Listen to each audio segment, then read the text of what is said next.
తెల్లవారుతున్న వేళ మాడి మసైపోయిన 13 మంది బతుకులు, మరో 6గురి పరిస్థితి విషం.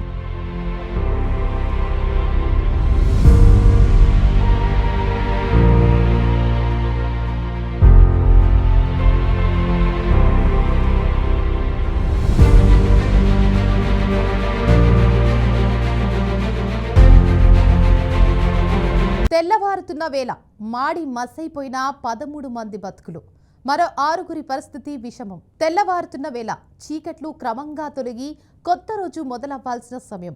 ప్రతి ఇంట్లో కొత్త ఆశలు మొదలయ్యే సమయం. కానీ కొందరి జీవితాల్లో అది చివరి ఉదయమైంది. మనం ఇప్పుడు మాట్లాడుకోబోయే విషయం కేవలం ఒక వార్త కాదు, మనసును కలిచివేసే ఒక నిజం, ఒక విషాద కథ. మార్కాపురం జిల్లా రాయవరం దగ్గర జరిగిన ఈ ఘోర రోడ్డు ప్రమాదం అనేక కుటుంబాల జీవితాలను ఒక్క క్షణంలో చీకట్లోకి నెట్టేసింది. హరికృష్ణ ట్రావెల్స్కు చెందిన seater come sleeper non AC bus Jagtial నుంచి నెల్లూరు జిల్లా వైపు ప్రయాణిస్తుంది. బస్సులో మొత్తం 41 మంది ప్రయాణికులున్నారు. వాళ్ళందరూ తమ తమ గమ్యస్థానాల కోసం తమ కుటుంబాలను చేరుకోవాలనే ఆశతో ప్రయాణిస్తున్నారు.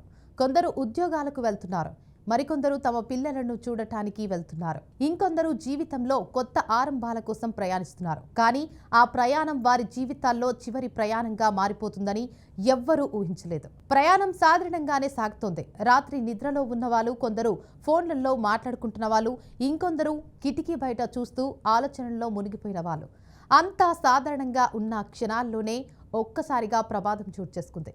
ఎదురుగా వస్తున్న టిప్పర్ను బస్సు ఢీకొట్టిన ఆ క్షణం కేవలం ఒక ఢీకొట్టడం కాదు, అనేక జీవితాల గమ్యాన్ని మార్చేసిన క్షణం.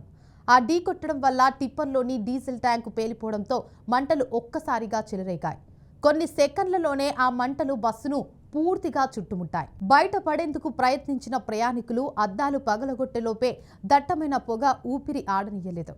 అగ్ని, వేడి, పొగ, భయం ఈ మూడు కలిసి అక్కడ ఒక నరకం లాంటి పరిస్థితి సృష్టించాయి. ఆ క్షణాల్లో బస్సులో ఉన్న వాళ్ళు ఎదుర్కొన్న పరిస్థితి ఊహించుకోవడమే భయంకరం. బయటకు రావడానికి ప్రయత్నించిన వాళ్ళు అద్దాల మధ్య ఇరుక్కుపోయారు. కొందరు సీట్లలోనే ఇరుక్కుని మంటల్లో కాలిపోయారు. కొందరు తలుపు వైపు పరిగెత్తారు. కానీ మంటలు మార్గంని ఆపేశాయి. కేకలు, అరుపులు, సహాయం కోసం చేసిన ప్రయత్నాలు అవి అన్నీ ఒక్క క్షణాల్లోనే నిశ్శబ్దంగా మారిపోయాయి. ఆ అగ్నికీలల్లో ప్రాణాలు కాపాడుకోవడానికి వాళ్ళు చేసిన పోరాటం చివరికి ఫలించలేదు. ఒక్కో క్షణం గంటల్లాగా అనిపించుండాలి. ఒక్కో ఊపిరి చివరి ఊపిరిగా మారిపోయింది. ఈ ప్రమాదంలో 13 మంది ప్రాణాలు కోల్పోయారు. వారిలో మహిళలు ఉన్నారు, చిన్నారులున్నారు, ఒక కుటుంబానికి ఆధారంగా ఉన్న వ్యక్తులు కూడా ఉన్నారు. ఒక కుటుంబం తమ ప్రియమైన వారిని కోల్పోయింది. ఒక తల్లి తన పిల్లలను కోల్పోయి ఉండొచ్చు. ఒక పిల్లవాడు తన తల్లిదండ్రులను కోల్పోయి ఉండొచ్చు. ఆ బాధను మాటల్లో చెప్పడం అసాధ్యం. ఒక మిగిలిన 26 మందిని ఆసుపత్రికి తరలించారు. వాళ్ళల్లో 7గురి పరిస్థితి విషమంగా ఉందని వైద్యులు తెలిపారు. ప్రాణాల కోసం పోరాడుతున్న వాళ్ళ పరిస్థితి చూస్తే ఎవరి హృదయమైనా కలిచివేయకుండా ఉండదు.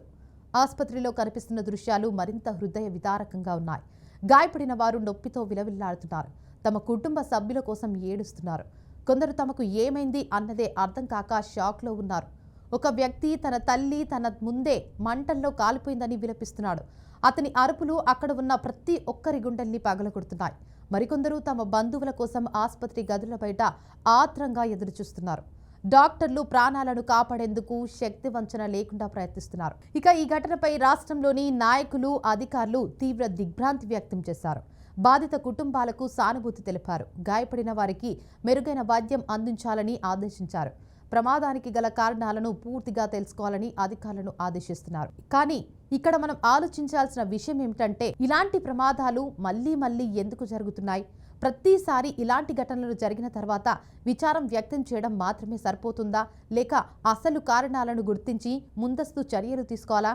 డ్రైవర్ నిర్లక్ష్యం, ఓవర్ స్పీడ్, వాహనాల సరైన మెయింటెనెన్స్ లేకపోవడం, డ్రైవర్లకు సరైన విశ్రాంతి లేకపోవడం ఇవన్నీ కలిసి ఇలాంటి ప్రమాదాలకు కారణమవుతున్నాయి.